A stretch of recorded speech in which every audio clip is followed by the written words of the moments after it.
ይህንን መልክዓ ምድር፣ ይህንን ውበት፣ ይህንን የቦታ አቀማመጥ፣ የተፈጥሮ ጸጋ ሳላይ የማየት እድል ሳይኖረኝ ሌሎች ሀገራት ከዚህ በጣም ያነሰ ነገር በማይበት ሰዓት ኢትዮጵያ ተስፋ የሌላት የማትደርስ ሌሎች የሚያምሩ እኛ ግን ውበት የሌለን ሌሎች የሚችሉ እኛ ግን የማንችል አድርጌ ያሰብኩባቸው ጊዜያት ቀላል አልነበሩም። ነገር ግን ካለምንም ማጋነን ማንም ኢትዮጵያዊ ይህንን ስፍራ ይህንን ከባቢ መጥቶ ማየት ቢችል እንደው በዓለም ብቸኛው የሚል የተጋነነ ስያሜ እንኳን ባይሰጠው ከዓለም ልዩና ምርጥ ቦታዎች አንዱ ለመባል ግን በቂ መሆኑን ሁላችሁም እንደምታምኑ ተስፋ አደርጋለሁ።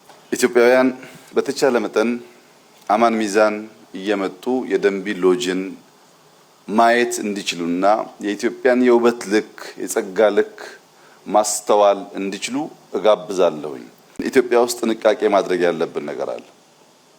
ጥንቃቄ ማድረግ ያለብን ነገር ከሌላ አካባቢ ሰዎች እኛን ለማየት ሲመጡ ሁለት ዓላማ አላቸው። አንደኛው ዓላማ ሀገር ማየት፣ ተፈጥሮን ማየት፣ ሀገር ማድነቅ የሚፈልጉ ናቸው። ሁለተኛው ዓላማ ተራሮቻችን ምን እንዳላቸው፣ ጫካዎቻችን ምን እንዳላቸው ለመፈተሽ፣ ለመመርመር፣ ለማወቅ፣ ቀድመውን ለመጠቀም ይመጣሉ። የመጣ ሁሉ ለመልካም ነገር ይመጣል ማለት አይደለም። የመጣ ሁሉም ለጥፋት ይመጣል ማለት አይደለም።